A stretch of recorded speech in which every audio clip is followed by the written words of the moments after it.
Welcome in. And this is why Resident Evil Requiem has the best balance of any Resident Evil game of action and survival horror. Now let's first go into what the old Resident Evil, meaning 5 and 6, were building up to and kind of peaked at, which was pure action horror. I think a lot of people will agree that Resident Evil 6 was definitely not their most favorite game. I know there's a lot of fan favorites of Resident Evil 5, but it's not really the fan favorite of a lot of people. The biggest favorites of the whole Resident Evil series are the remasters and originals of Resident Evil 2, Resident Evil 4, and the original of Resident Evil 3. Now, in the older Resident Evil games, they were pure survival horror. You needed to pick and choose. Okay, do I use my bullets here? Do I use it in a later section? Okay, if I don't kill these enemies now, they're gonna bother me later. And you needed to do that gamble. The very old Resident Evils do that spectacularly well. My personal favorite games in the entire series are the Resident Evil 2 games, 4, and Requiem. Those are my top 3. But getting back to the original topic, let's go to one of the fan favorites, Resident Evil 2 and its remake. But I'm more going to be talking about its remake. In the remake of Resident Evil 2, they added something that the original game didn't, which was Mr. X in the base game, and an unkillable enemy which you need to avoid at all costs.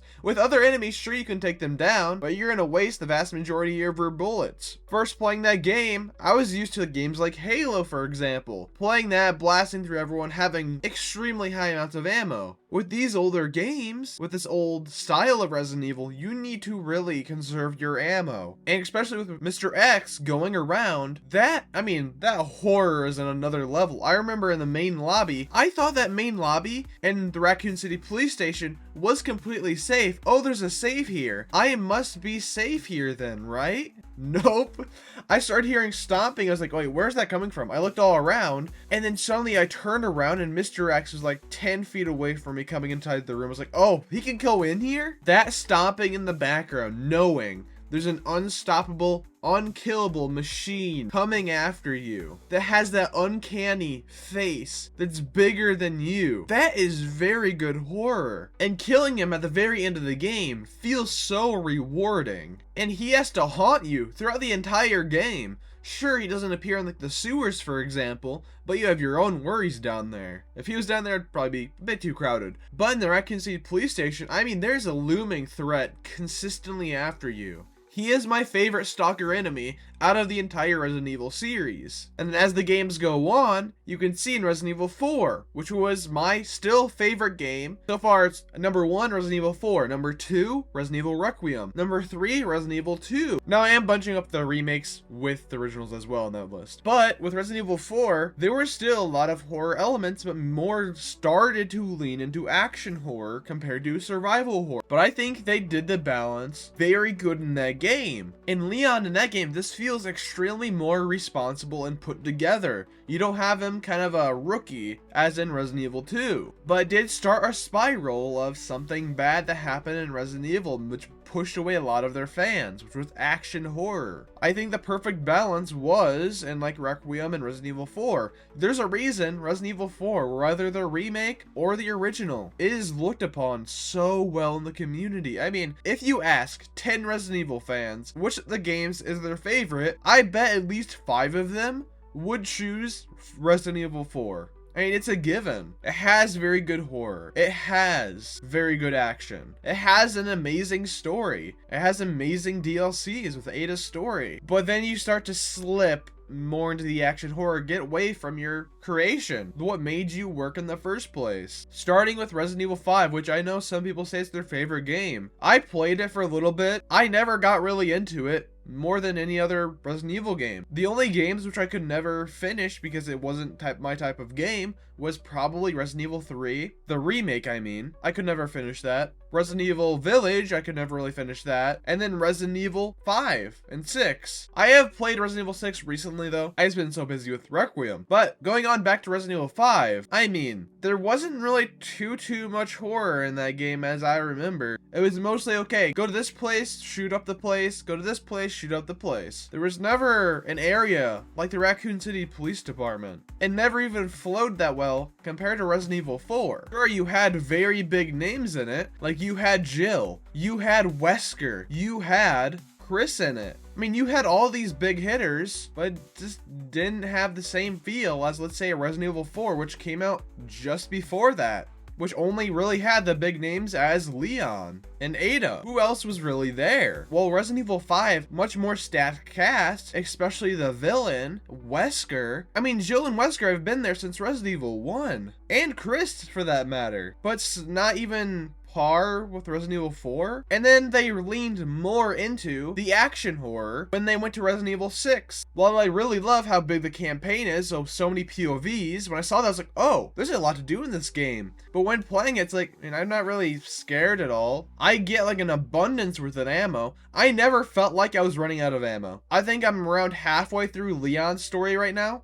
I don't think I've ran out of ammo once, and I'm like on the medium difficulty. There's just no incentive to actually hide. There's no really incentive to be like, okay, I need to conserve my ammo here. It's like, okay, run and gun. And that's pretty much it for those games. And you could see by the ratings, by the public opinion, they did not like those games, especially Resident Evil 6. And then you go into Resident Evil 7, like a completely different formula. Instead of third person, it's first person, more immersed inside the horror. Resident Evil 7 was my first Resident Evil game. It is still probably in my top 4. It's probably number 4 at this point. I even beat it on Madhouse difficulty. I beat it under 4 hours for the Saw, which granted that Saw definitely did help me a ton in Madhouse difficulty, especially with the jumpers and the mother of the house. I forgot her name at the moment though, with Marguerite. And the Saw definitely helped me with the fight with Marguerite. I shredded her in like 2 seconds by crouching, putting the Saw up 2 inches, and then shredding her. Same with the jumpers at you. I forgot what they're called, but they're like the mold jumpers that jump at you. Just same thing. Crouch and just look up, and then get shredded instantly when they jump at you. But that was pure survival horror. There's no really action horror in that game other than the DLCs with Chris, and I think Jack's like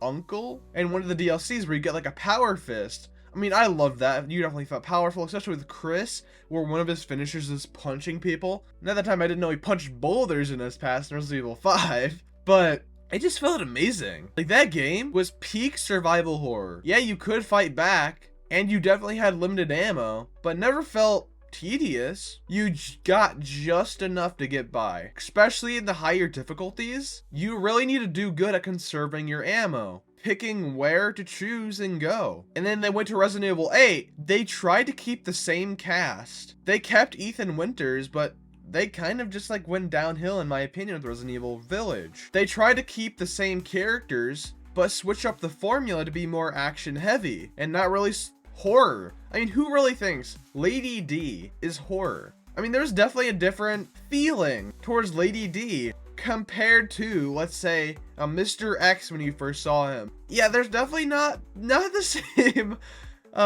reactions to them is the best word to say. Sure, there was the dolls. I know I don't really like mannequins dolls that much, but those aren't really scary. The baby monster was probably the scariest monster in the game. It's only for a short section. Even Ladies D final form, Lady Miranda, I mean, they weren't really scary. It just felt like they were trying to go back to their roots of action, but they just have the wrong cast for it. I know that may be a hot take, but with their DLC, I do think they did really good on that one. That was like peak Resident Evil right there, at least for that storyline. They definitely ended Ethan Winter's story on a high note though. And then they went into Resident Evil Requiem, the highest selling Resident Evil game, for a reason. I got it on day 1 and started streaming it. It is one of the funnest experiences I've ever had playing Resident Evil. It's the first one I'm actively hunting to get 100% achievement on. But why do I say it does the balance so well? Well, I recommend the recommended settings, which is first person for Grace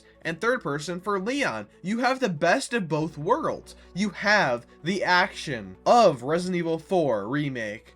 You have the absolute horror of Resident Evil 7, if not even more horrifying. Because Jack Baker and the Baker family, none of them are as scary as the girl. If you don't know what the girl is, it's the first enemy which you encounter, which actively hunts you. The one that crawls up in the ceiling and everything, that's her name, the girl. And that first section, I mean, that was horrifying. I felt scared to even leave the room. I thought from the holes in the ceilings, I would get grabbed or something. And I was scared, I was hiding. I heard banging on the walls. Then suddenly it crashes through the doorway. And I'm under the table, my table breaks, I have to escape and run.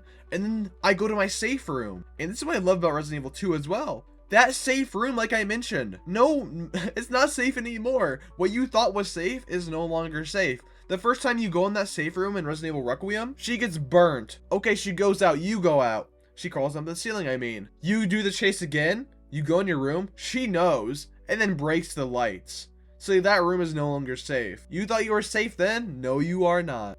And then it ends once you get the fuse. And then, when you go in the nurse's station to push the cart along to the toolbox, I mean, everything is falling. You see the girl, her arm, scratching across the glass. That is horrifying. You know she's gonna be there any minute. Then you hide under the table and wait for her to leave. You grab the fuse box, finally, because you just got the screwdriver from the toolbox and there's the station. You unlock it. Grace looks up from the crashing above her. It's a hole in the ceiling. She crawls down. Cutscene. Into first-person gameplay, you have to run. The worst parts for me to play the game are her sections with the girl. Not saying they're bad sections, they're just the worst sections because it's like, okay, I don't want to move. I played through this game multiple times already. I beat it under 4 hours. I'm actively doing every achievement I can. And I still get scared at those parts. And third person does not even help with that. And with Leon, his sections just feel badass. I remember saying so many times, God damn. Because Leon Kennedy with a chainsaw? I mean, Leon Kennedy on a motorcycle. There's two completely different experiences on both sides. Whether you're Grace or you're Leon. The horror is horrifying. The action is badass. The villains are horrifying. There is seriously Mr. X back, and he hunts you. Granted, it's more scripted than Resident Evil 2, but still, you have multiple actually horrifying characters in this game, which you do not want to go toward. You even have a Wesker clone in Zeno. You have returning characters. I mean, just with Gideon and Zeno, when you choose the good ending, when you choose the canon ending, that argument they have, I was just glued into that scene. That was amazing dialogue. You actually feel dread with Leon. From the very beginning, it was like this is going to be Leon's last stand. I was dreading that he would die. And if you actually listen to the story, you can avoid that. Leon gets weaker throughout the game, while Grace gets more confident. That's a very good balance. And just like Resident Evil 2, where this unkillable enemy is after you, Mr. X, and you get to kill him at the very end, you do the exact same with Grace. She has, not the exact character arc, but a character arc like Leon did in Resident Evil 2. He's going in, doing his job, goes into the police department, something's wrong. Grace, she gets into the FBI. She's already trained like Leon. She goes into the hotel to do her job, to investigate. Something goes wrong. They both choose to fight. Grace literally says to Leon that she wants to help, and Leon sees himself in that. And at the end of Grace's story arc, or near the end of it, she kills the girl. She keeps blasting with Requiem while she's opening the sky to get the sunlight on her, burning her. Well, it felt impossible to actually kill her. You felt frightened to even look at her. At the end, Grace actually killed her. And that is amazing survival horror. To build up your character, to actually face the dangers. Meanwhile, Leon Kennedy, while he has some badass moments early in the game, he's getting more sick and more sick throughout the entire game. I mean, near the end of his sections, he would start to phase in and out. Your screen would go blue. You couldn't aim or do anything. In the fight with Zeno, he can't do anything. He was so weak. He even started to lean on Zeno to even stand up in the bad ending. And in the end, you still have those amazing boss fights. I mean, it turns out Gideon is a nemesis. I mean, that was an amazing reveal. And you have the cliche giant enemy Resident Evil boss fight. I'm not saying the bad thing, that's an amazing thing. I mean, the villain you've always been fighting against is now in his best and strongest form, and you have to face him now. And with this game, more than any other, since it has 2 endings, of course, you actually need to pay attention to each document, to the story, to the cutscenes, or else you're gonna get the bad ending. But when Leon and Grace make it out of there alive, that is an amazing ending. I hope Grace makes it back to another game. I hope they do this for each game. They keep this formula. Have the first person and third person experience in every future game, and have one, like, let's say a Chris, I know Leon and Chris were hinted at for a next game that he wants to talk to Leon. Well, I do love that, another Chris and Leon adventure, if you would call it that. They should have like a Leon, a Chris in a story, but also split the story into two like they did Requiem and have a new character come to light. Don't do it too much for, you know, story-wise, because you don't want to have 10 games with 10 new characters and you don't really know where else to combine the whole story arc of the whole universe, but still, you get my point.